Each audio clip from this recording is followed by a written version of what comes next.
Welcome to this session on water, a renewable natural resource that makes sustenance of life on planet Earth possible.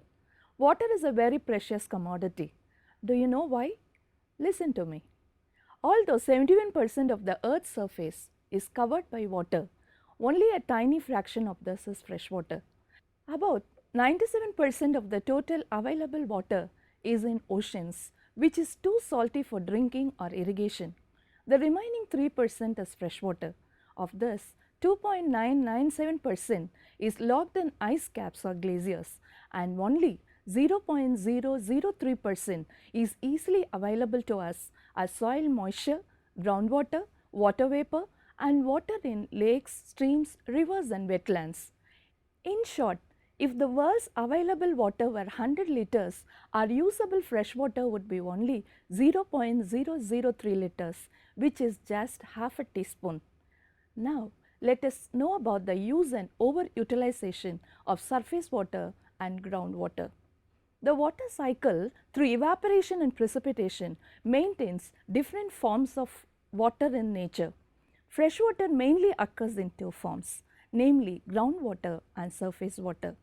Water that is found in streams, rivers, lakes, wetlands and artificial reservoirs is called surface water. Water that percolates into the ground and fills the pores in soil and rock is called groundwater. Saturated layers of sand, gravel or bedrock through which the groundwater flow are called aquifers.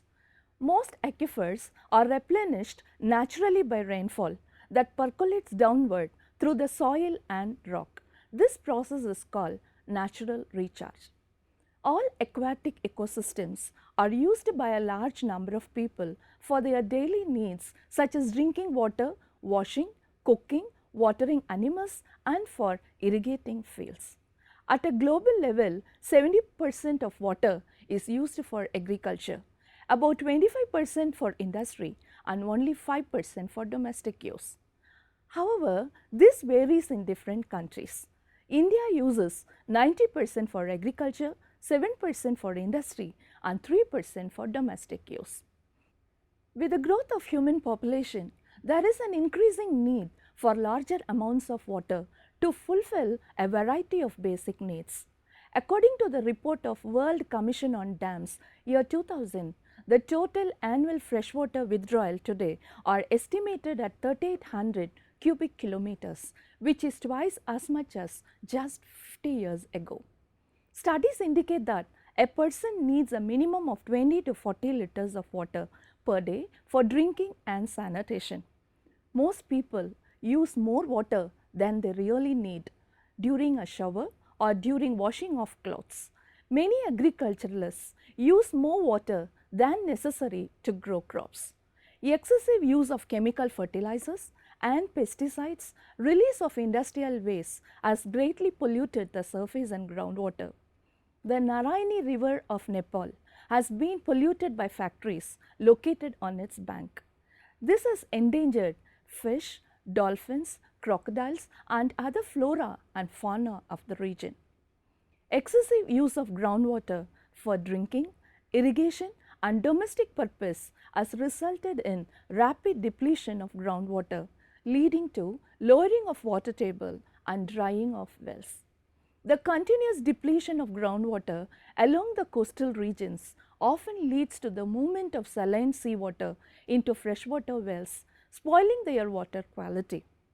When groundwater withdrawal is more than its recharge rate, the sediments in the aquifer becomes compacted and it is called as groundwater subsidence.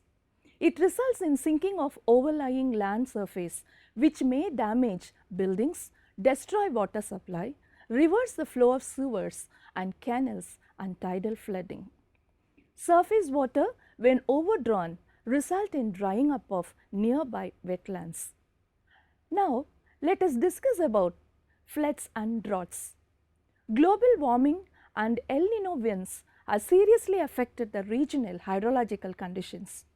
In some regions, there are unprecedented storms due to prolonged downpour and in other areas, long droughts due to the failure of one or more monsoons.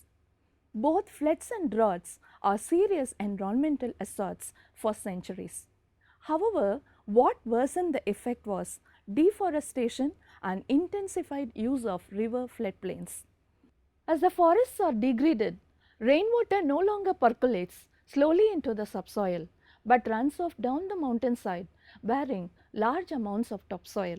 This siltation blocks the river temporarily, and when there are no wetlands in the floodplains into which the river can spill its excess water, the river swells, bursts its bank and engulf people's farms and homes.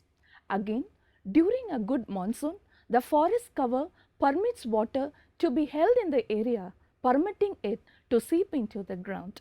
This charges the underground stores of water in natural aquifers and can be used during drought years.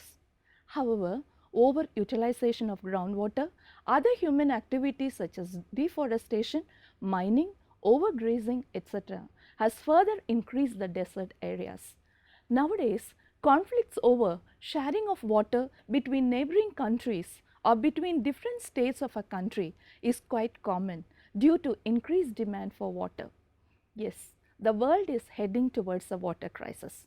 According to a report of United Nations, some 80 nations, including India, and 40% of the world's population are already in the throes of a water stress. In India, many states like Rajasthan, Gujarat, Madhya Pradesh, Odisha, and Andhra Pradesh are in the grip of severe water shortage.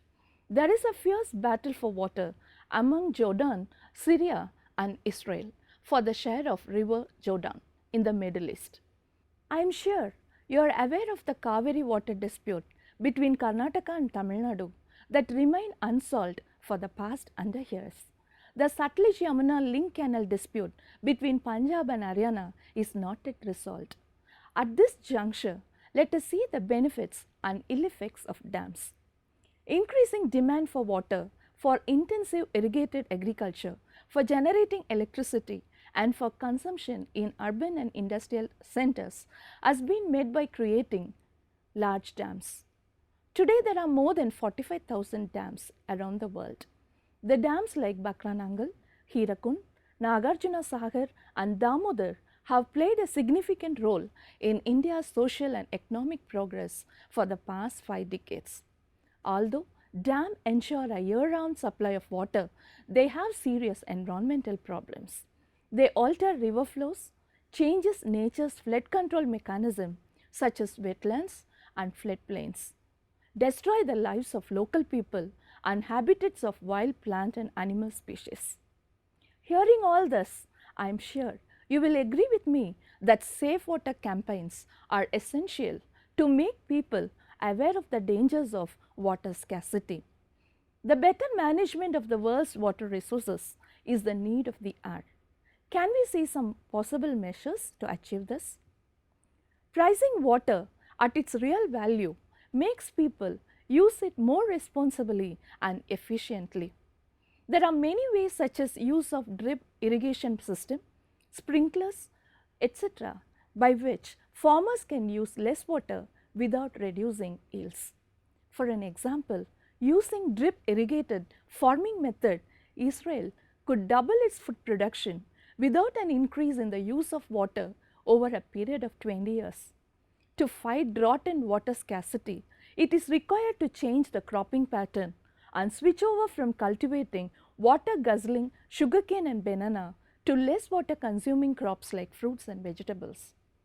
Public awareness on serious health hazards caused by pesticides and industrial waste in water can help in putting pressures on farmers to reduce the use of chemicals and on industries to produce only eco-friendly products.